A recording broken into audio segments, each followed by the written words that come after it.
episode of the Code Drop, and today we're going to style some buttons and links using CSS. So let's get started. In HTML, buttons is one of the most used components which is used for making websites.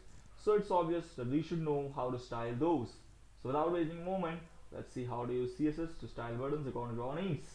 We'll start with some basic styles like adding a background, styling the fonts, and we'll move on to better things later. So let's do that quickly.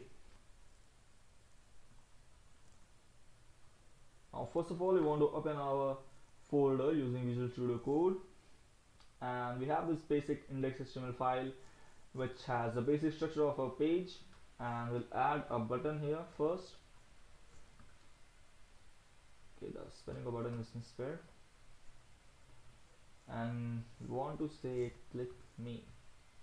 So when we hit save and go live, you can see that we have a button here which says click me. So it's working well and good. Now we want to style the button. So to do that, we'll go to style tag and we'll add our element selector of button, and then we'll start adding properties. So first property we want to add is background, and we want to give a background which is lighter in shade but not much light, so it should be like oranges thing. So let's add ff9900. We hit save and you can see that we have a color which is not that light and not that dark. Now we want to add a color here, and we'll go with color of white. After this, we want to add a border. Actually, we want to remove a border. We don't want any border around our button for this, and we can actually add border depending on our needs, but for this we don't want any borders. So after this, we're going to add a width of 120 pixels and height of 40 pixels. We hit save and you can see that we have a button. So the font is too small, so let's add a font here, font size, and let's set the font size to 16 pixels. Good to go. Right, so let's just darken this background.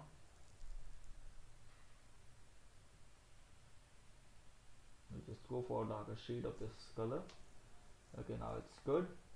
So this is how we style a button in the most basic sense. Now we styled a button in the most basic way, and now it's time to gear it up.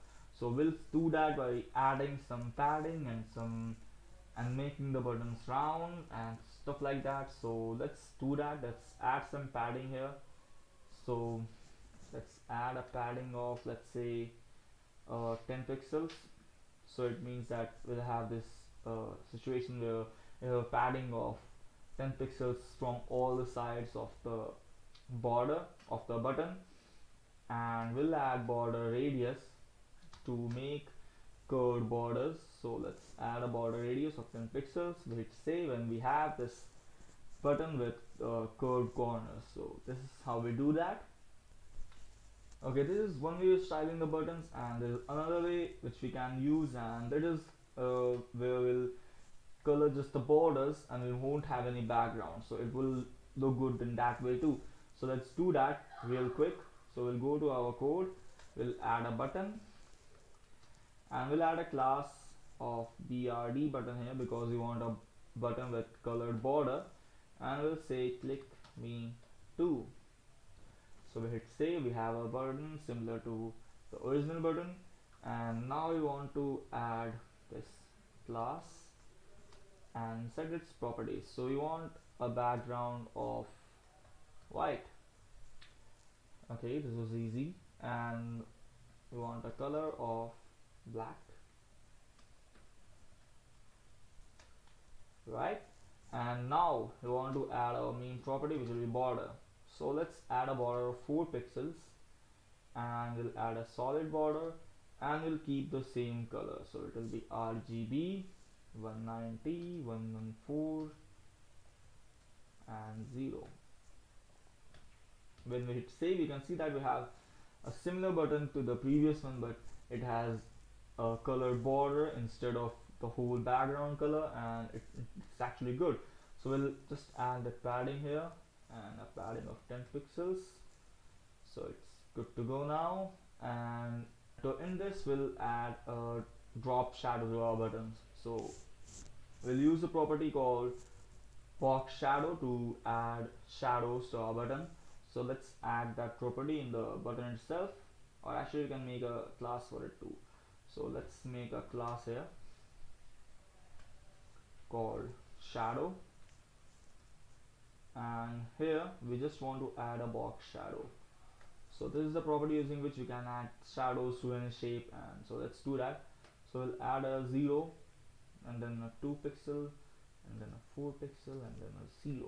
So it's basically that left and then top and then bottom and then right. So it works like that. And then hit save. Okay, we want to add a color too.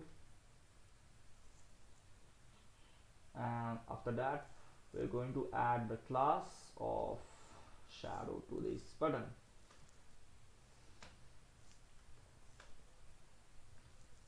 So when it's save, we can see that we have this light shadow coming in here. It is really dark because our color is black. If we set it to gray, you can see that now the shadow is really light. So let's keep it a dark color only. Let's say 444. Okay, it's good now. And we can add that shadow here also in the border button. Hit save and we have a shadow. So this is how we add drop shadow to our buttons using the box shadow property. And this was all about the buttons. Now we want to move on to styling links. So there are two main things you want to do. So firstly, we'll style a link using basic styles, and then we'll make a link which looks like a button. So let's make a link and let's apply a few basic styles to it. So let's add a break first, and then we want to add our first link. Links are added using a tag, and we'll say that this is a link.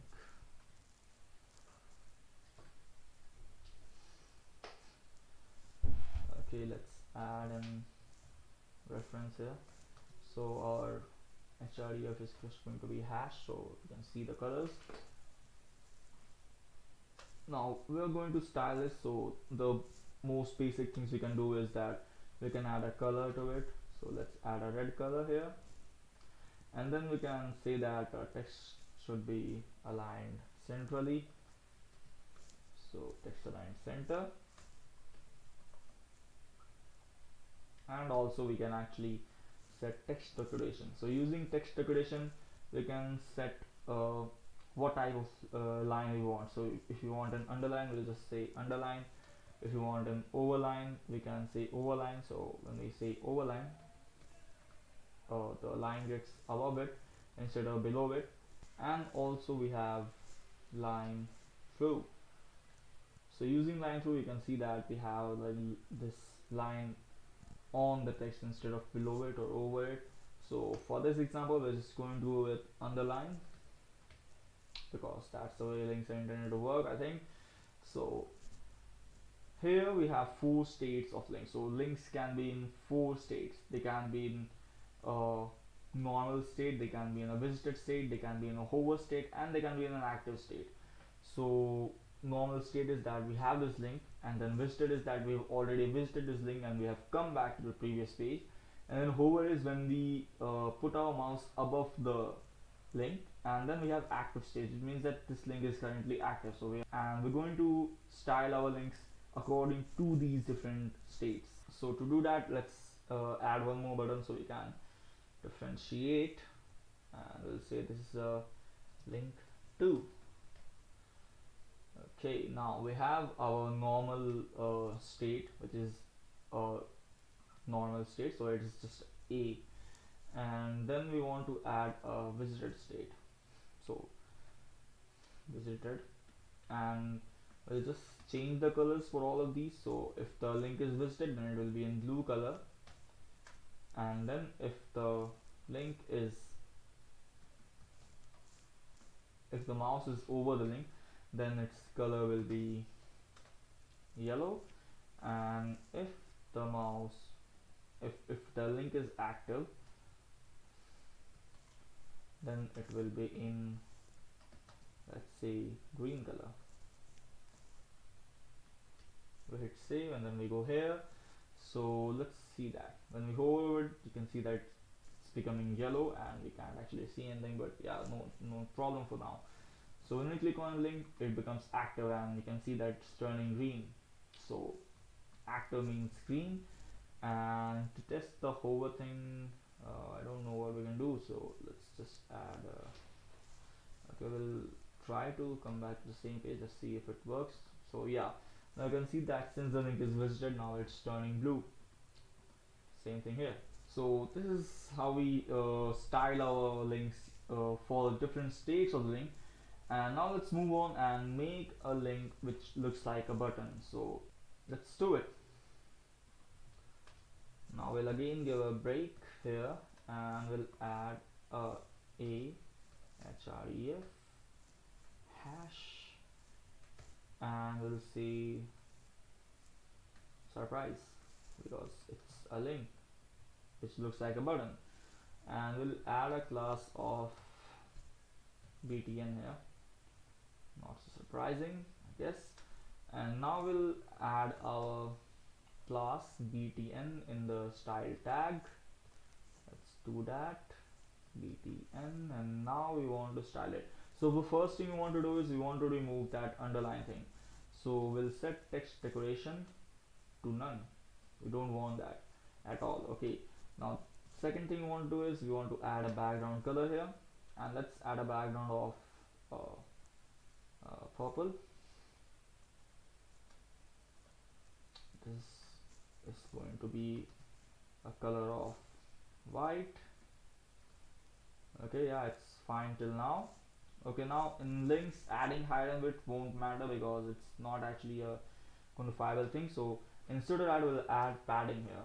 So a padding of 10 pixels means padding of 10 pixels from all sides. If we add padding of 10 pixels plus 12 pixels, it means padding of 10 pixels from top and bottom and then 12 pixels from left and right. So using this we can make it look cooler. So let's keep it 12 pixels and let's make it 16 pixels. Now it actually looks, it's looking like a button now. And now you want to add a border. So even the border is not required, we'll just add one in case you need one. So let's add a black border. Okay, now we have a border too. So let's just make this round and add a border radius of 10 pixels again. So we have a button which is similar to the button we have made above. So this is how you can style your links and still a link. So you can see that we have these properties of the link here also. When it's become listed, it's blue, it's orange, it's yellow in the normal time, and color is white because they set its color to white. So that is how it works. And if you want, actually we can add this shadow here also, and we'll have this drop shadow below this link also. Okay, so that's it for today guys, and this is how we can style links and buttons using CSS. So thumbs up if you liked the video and subscribe if you loved it, and I'll see you on the next episode of the Code Drop. Bye for now.